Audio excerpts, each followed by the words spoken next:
reflect on the concept of justice for this Jubilee audience.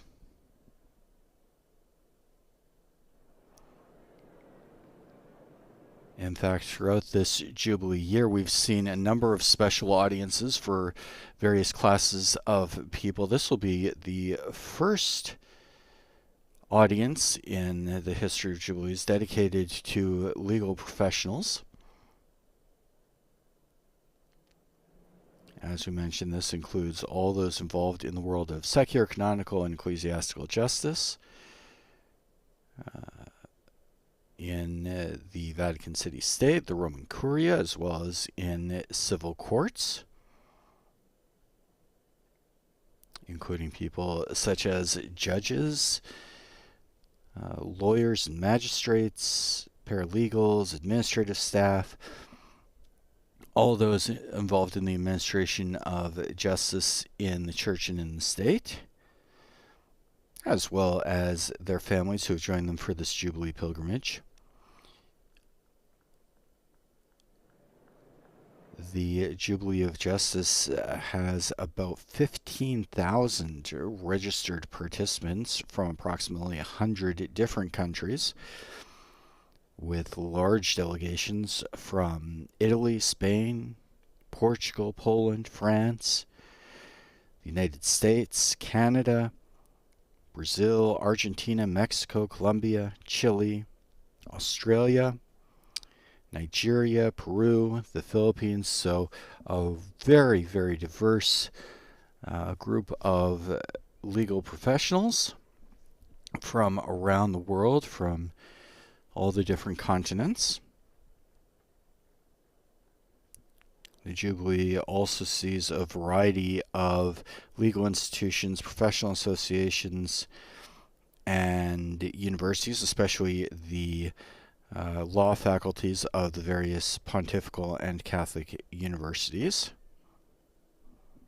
Among those represented, we have the Ministry of Justice of the Republic of Italy,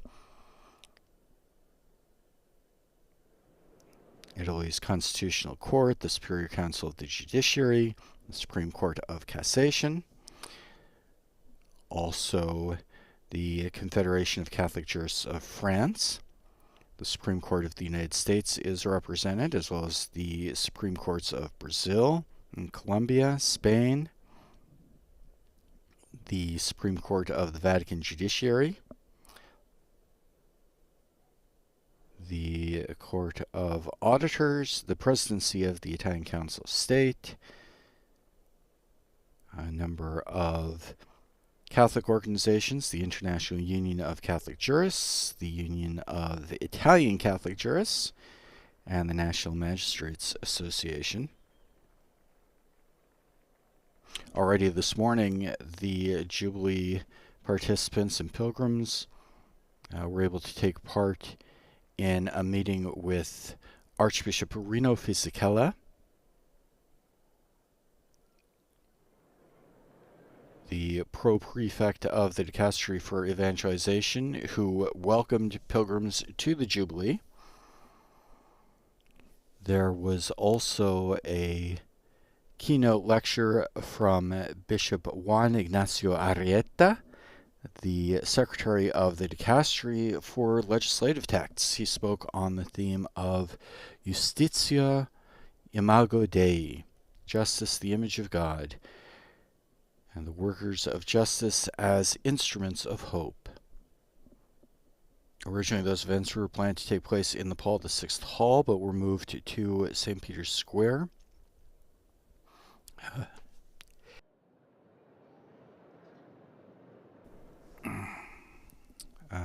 The various events of some of the events of this Jubilee of Justice had to be moved to the square precisely because of the high number of people who wanted to take part in the Jubilee for Justice.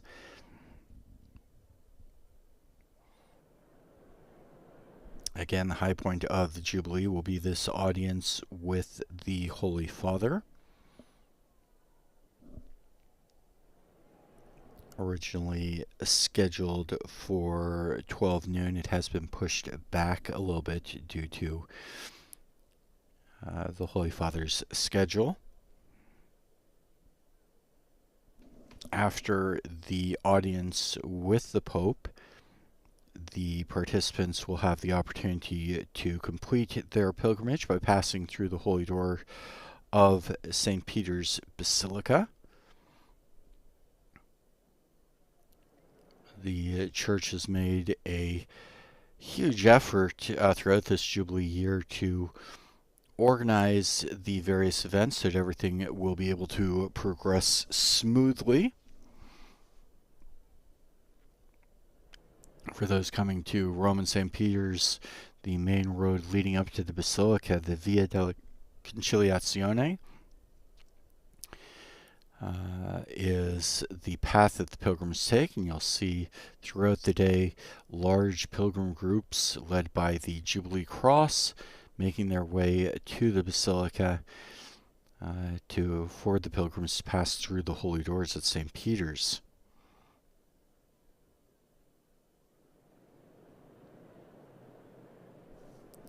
Today's Jubilee also has a number of other events connected to it,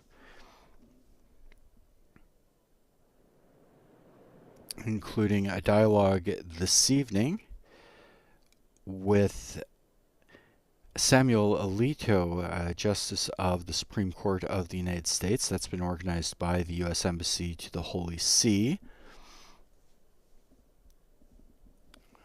Because of the nature of that event, that is invitation only, but I expect to see a number of pilgrims for the Jubilee of Justice taking part in that.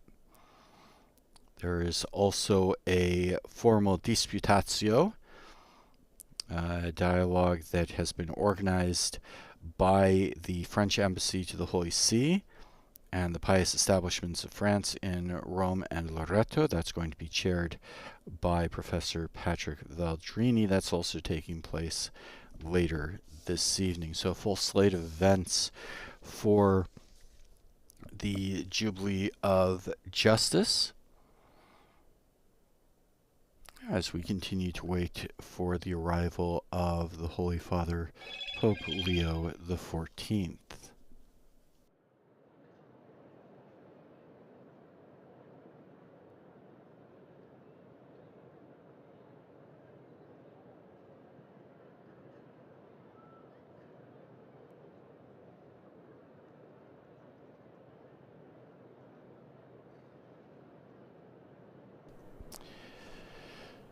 The Jubilee of Justice is one of a number of major events taking place in relation to the Jubilee as part of the Jubilee at this time of the year. We've had various pilgrim groups coming throughout the summer, although perhaps a little somewhat fewer during the hot summer months in Rome.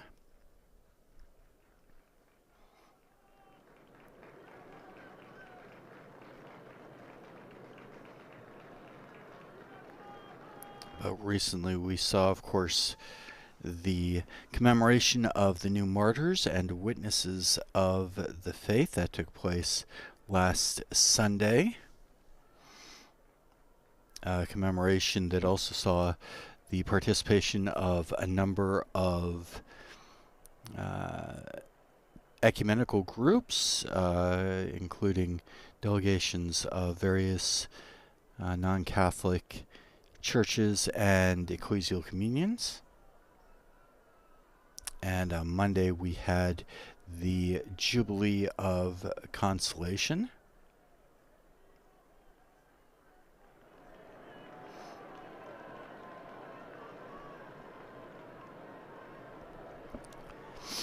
And of course, as we mentioned, the various pilgrim groups that have passed through the holy doors, and that's a constant stream of pilgrims throughout this whole year. I think many people in Rome have noted how many pilgrims have come to the city to take part in this special quarter-century celebration. The Holy Father, Pope Leo, has now arrived in St. Peter's Square, making his rounds amongst the people in the Pope Mobile. And in just a few moments, we'll have the beginning of the audience and the reflections by Pope Leo.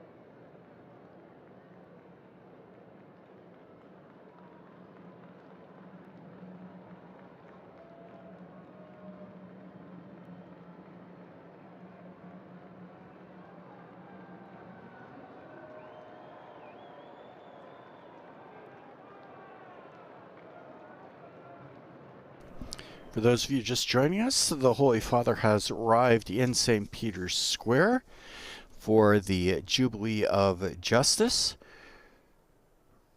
for pilgrims representing the legal world, both canonical and civil law, judges, lawyers, legal professionals, administrators, and their families.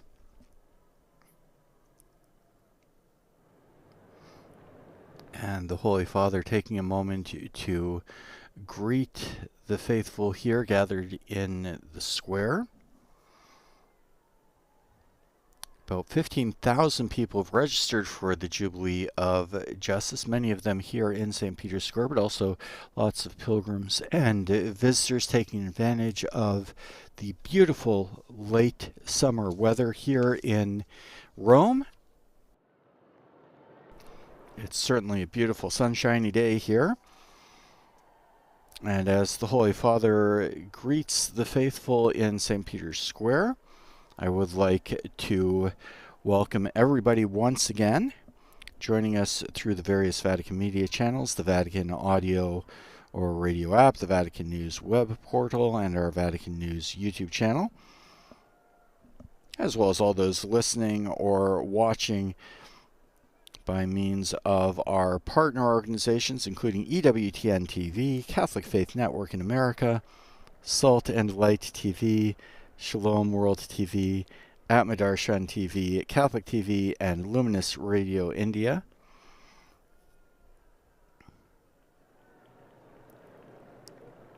The Holy Father, as has become customary in recent decades, taking a lot of time to visit with the crowds as much as possible, taking the opportunity to wave and greet those who've come to St. Peter's Square, and blessing children,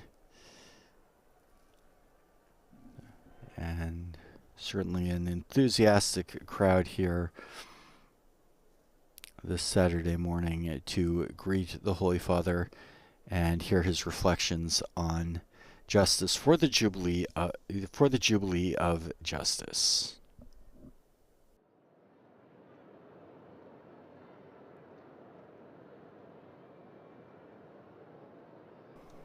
Once again, my name is Christopher Wells. I will be providing the English translation of the Holy Father's remarks this morning.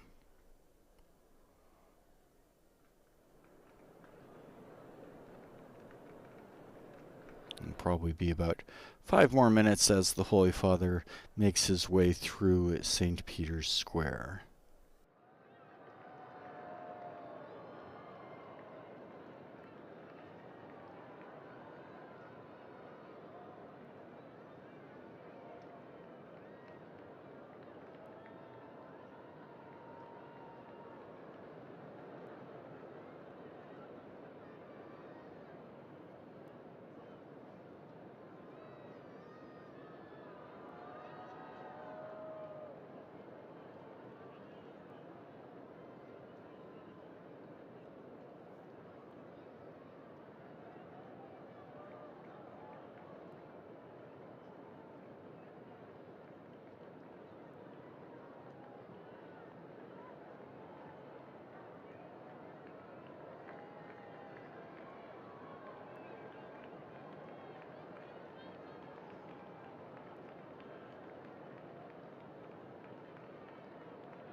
As we mentioned, the Jubilee audience for this Jubilee of Justice is part of a series of special Jubilee events taking part throughout the year.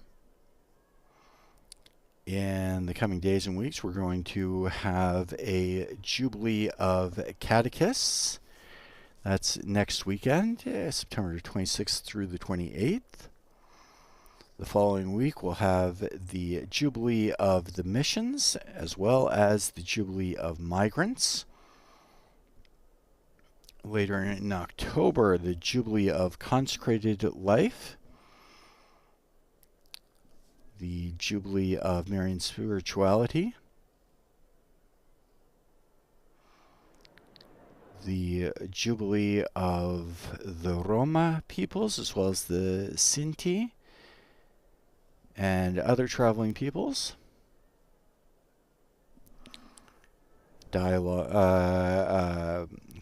Pilgrimages of various dioceses and archdioceses from around the world.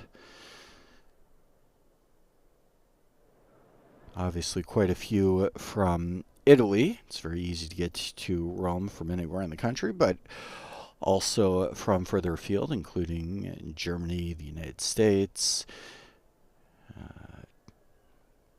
Asia, South America, Africa. A lot of pilgrim groups from dioceses, parishes, from different countries, different states and cities. The Jubilee year every 25 years brings millions of people to the Eternal City, which always does its best to welcome a huge influx of people, to keep them comfortable and help set the stage for the spiritual experience of the Jubilee year and their visits to Rome and their passage through the holy doors of the papal basilicas. Further on this year, we'll have a Jubilee of synodal teams and participatory bodies, Jubilee of the world of education, the Jubilee of the poor, the Jubilee of choirs, Jubilee of prisoners, taking us through December. Again, one of the aspects of this year's Jubilee has been a very definite effort on the part of the Church to host events for different groups of people to make that Jubilee pilgrimage relevant to different groups, and gives kind of a personalized character to a visit to Rome for the Jubilee year. And the Holy Father is now driving up in the Pope Mobile to the platform in front of St. Peter's Basilica, where he'll give his address. A reminder, our broadcast goes out not only to those who are able to watch the video feed, but also those listening in on radio. So a little word of description for what's happening for those who aren't able to see on their screens what's going on here in Rome. Now the Holy Father is approaching the throne where he will be seated to deliver his remarks on the Jubilee of Justice.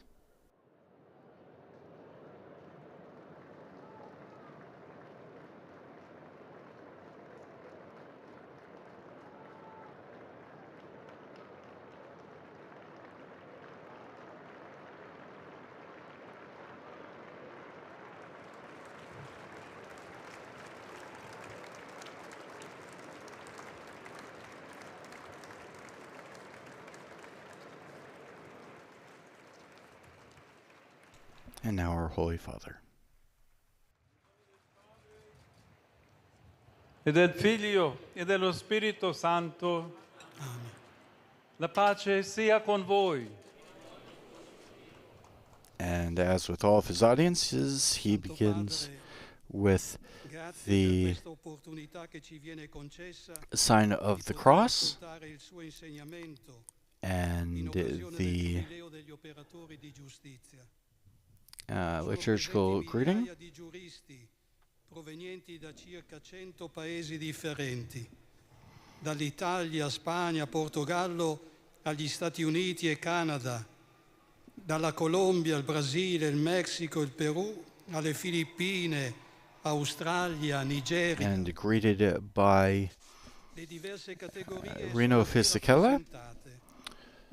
Magistrati di tutte le giurisdizioni e ambiti, and avvocati, explaining where the pilgrims are from and their occupations. notai. Li accompagnano il personale amministrativo dei tribunali e delle università, unitamente ai familiari che non hanno voluto mancare a questo appuntamento. Sono intervenuti numerosi anche dalle varie associazioni nazionali e internazionali, quali le unioni giuristi cattolici e i centri di cultura giuridica e sociale. In una parola, quanti hanno a cuore l'amore per la giustizia e ne sono al servizio quotidiano, sono qui desiderosi di ascoltare la sua parola. Sono certi che verranno rafforzati nella responsabilità di coniugare l'interpretazione della legge con il diritto, in modo che la giustizia sia realmente la base del vivere personale e sociale. Grazie. And the introduction there by Archbishop Rino Fisichella. Now the words of our Holy Father. Muy buenos días a todos. Good morning and welcome. Cari fratelli e sorelle, sono lieto di accogliervi. Dear brothers and sisters, I am pleased to welcome you on the occasion of the Jubilee dedicated to all those who in various ways work in the vast field of justice. I greet the distinguished authorities present, who have come from many countries, representing various courts, and all of you who, day by day, carry out a necessary service for the orderly relations among peoples, communities, and states. And the Jubilee makes us all pilgrims who, in rediscovering the signs of a hope that does not disappoint, wish to recover the necessary trust in the Church as in society, in interpersonal relations, in international relations, in the promotion of the dignity of every person, and in respect for creation. What better occasion than this to reflect more closely on justice and its function, which we know is indispensable both for the orderly development of society and as a cardinal virtue that inspires and guides the conscience of every man and woman. Justice, in fact, is called to play a higher role in human coexistence, one that cannot be reduced to the mere application of law or to the work of judges, nor be limited to procedural aspects. Ami la giustizia e la malvagità detesti, dice il Salmo, e ci ricorda l'espressione biblica esortando ciascuno di noi. Love justice and hate wickedness, the biblical expression reminds us, urging each of us to do good and avoid evil. And again, how much wisdom lies in the maxim to give to each one his due. Yet even this does not exhaust the profound longing for what is just, present in each of us, the thirst for justice, which is the key instrument for building the common good in every human society. In justice, in fact, are united the dignity of the person, his or her relationship with others, and the communal dimension of coexistence with its structures and shared rules. A circularity of social relations that places at its center the value of every human being, to be safeguarded through justice in the face of the various forms of conflict that may arise in individual action or in the loss of common sense that can infect institutions and structures alike.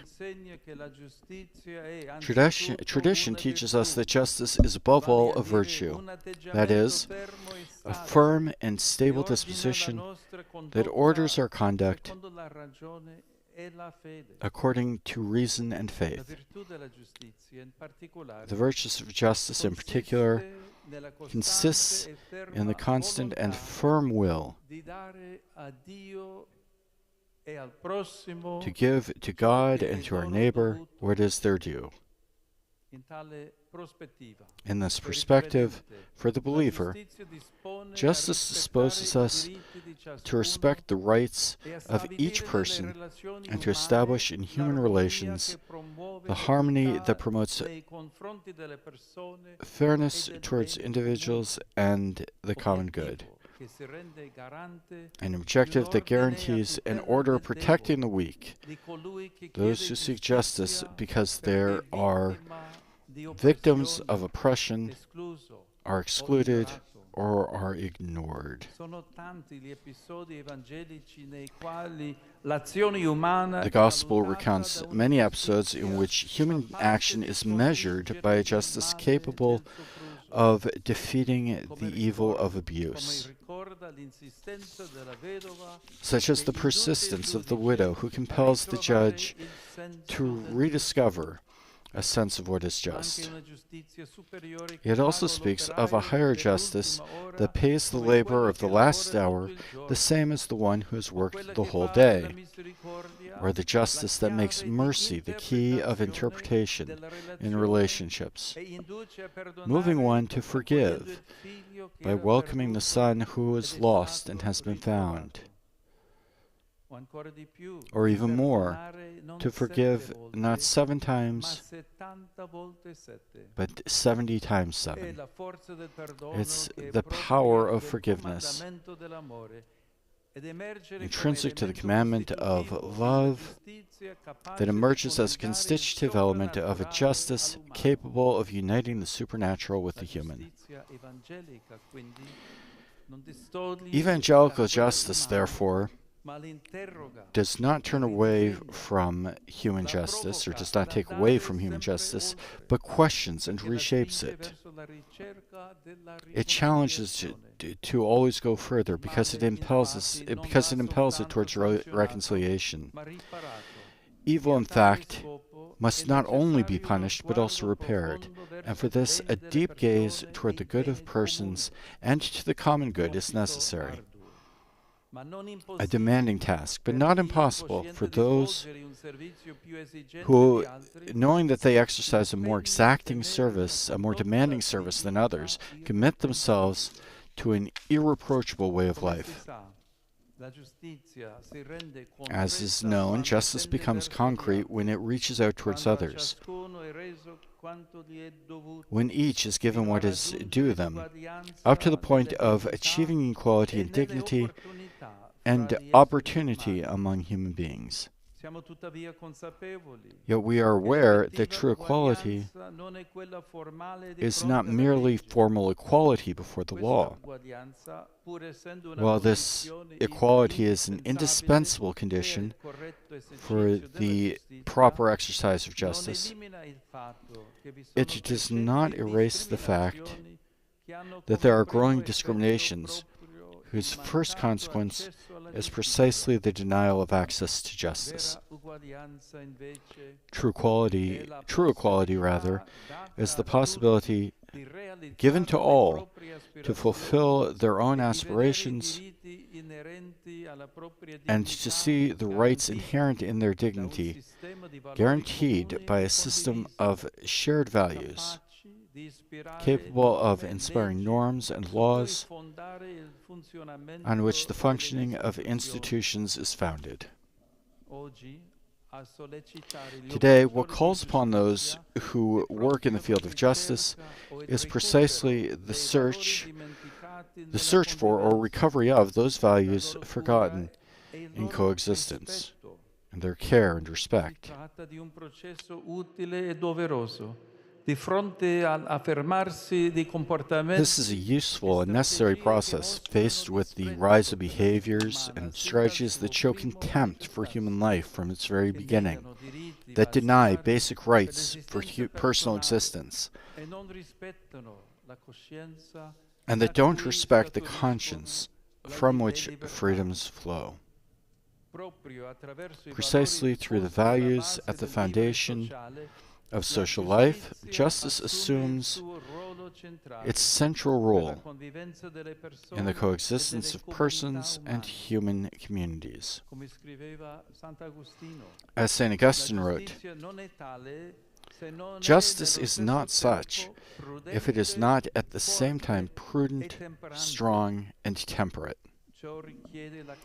This requires the ability always to think in the light of truth and wisdom, to interpret the law by probing its depths beyond the merely formal dimension, so as to grasp the intimate meaning of the truth which we serve. Striving towards justice, therefore, requires that we love justice as a reality attainable only through constant attentiveness. Radical disinterestedness and persistent discernment. For in exercising justice, one is placed at the service of persons, of the people, and of the state, in full and constant dedication.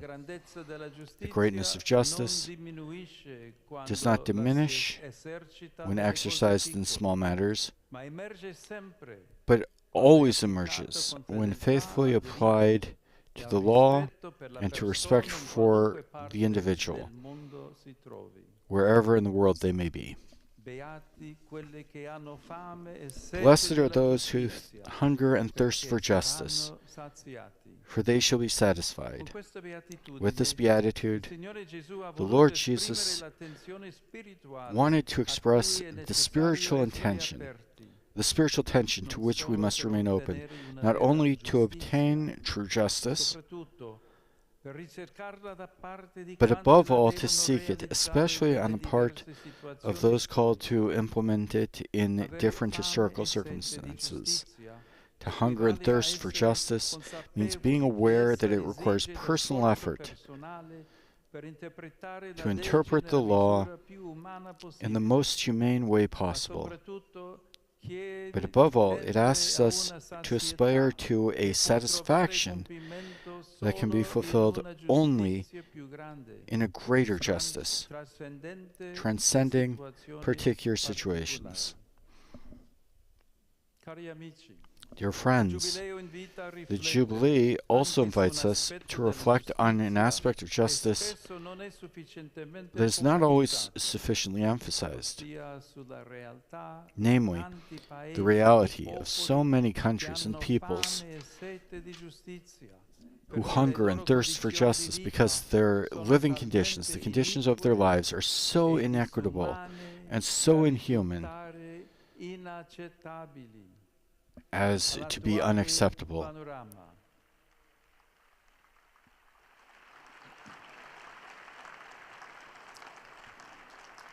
To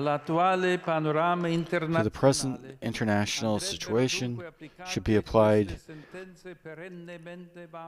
these ever Senza la valid giustizia pronouncements. non si può Without justice, amministrare lo Stato. the state cannot be È governed. impossibile It is che si abbia impossible diritto in uno that there Stato in be cui non si right ha in vera a state where there giustizia. is no true justice. L'atto che si compie secondo diritto The act accomplished si according to compie law certamente secondo is certainly giustizia accomplished ed è according to justice, impossibile che si such compia that it is secondo impossible diritto that an l'atto che act si compie performed contro la against giustizia. justice could be performed Lo according to the Stato law. in cui non The si ha la state giustizia in which there is no non è justice uno Stato. is not a La state. giustizia, infatti, è la Justice, in virtù fact, che is the virtue distribuisce a ciascuno il suo. that gives to each one what is due Non them. è giustizia dell'uomo Therefore, quella che sottrae l'uomo stesso al Dio vero. Le parole impegnative di Sant'Agostino it is not true ispirino justice that ognuno deprives di man noi himself of the ad true God. esprimere sempre al May the meglio demanding words l'esercizio of della St. Augustine giustizia inspire a each of us to servizio del always popolo. express to the Uno fullest sguardo the rivolto a exercise of Dio, justice in the service così of da the people, rispettare with pienamente eyes la fixed on God, giustizia, so as il to fully diritto respect e la justice, dignità delle right, persone. and the dignity of persons. Con questo auspicio vi ringrazio With these e best benedico wishes di and cuore hopes, I ognuno di thank voi, you le vostre and offer famiglie heartfelt e il blessing vostro to each lavoro. one of you, to your families, and to your work. The words of our Holy Father for the Jubilee of Justice. And Preghiamo insieme, Padre nostro, the Holy Father che now sei leads nei us in cieli, the Our sia Father. santificato il tuo nome, venga il tuo regno, sia fatta la tua volontà, come in cielo così in terra. Dacci oggi il nostro pane quotidiano e rimetti a noi i nostri debiti, come anche noi li rimettiamo ai nostri debitori. E non abbandonarci alla tentazione, ma liberaci dal male. Il Signore sia con voi. And the Apostolic Blessing. Sia benedetto il nome del Signore. Il nostro ausilio è nel nome del Signore. Vi benedica Dio Onnipotente, Padre, Figlio e Spirito Santo. Amen.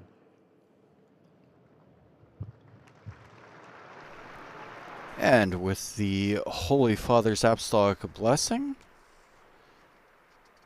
this special Jubilee audience will be drawing to a close. As usual, the Holy Father will greet those present, cardinals, bishops, as well as some of the dignitaries who are present. We've mentioned a fair number of leaders of the what we might call the world of justice, legal professionals, judges, solicitors, barristers, etc., who have come for this Jubilee. And with the Holy Father greeting those present, our broadcast is going to come to an end.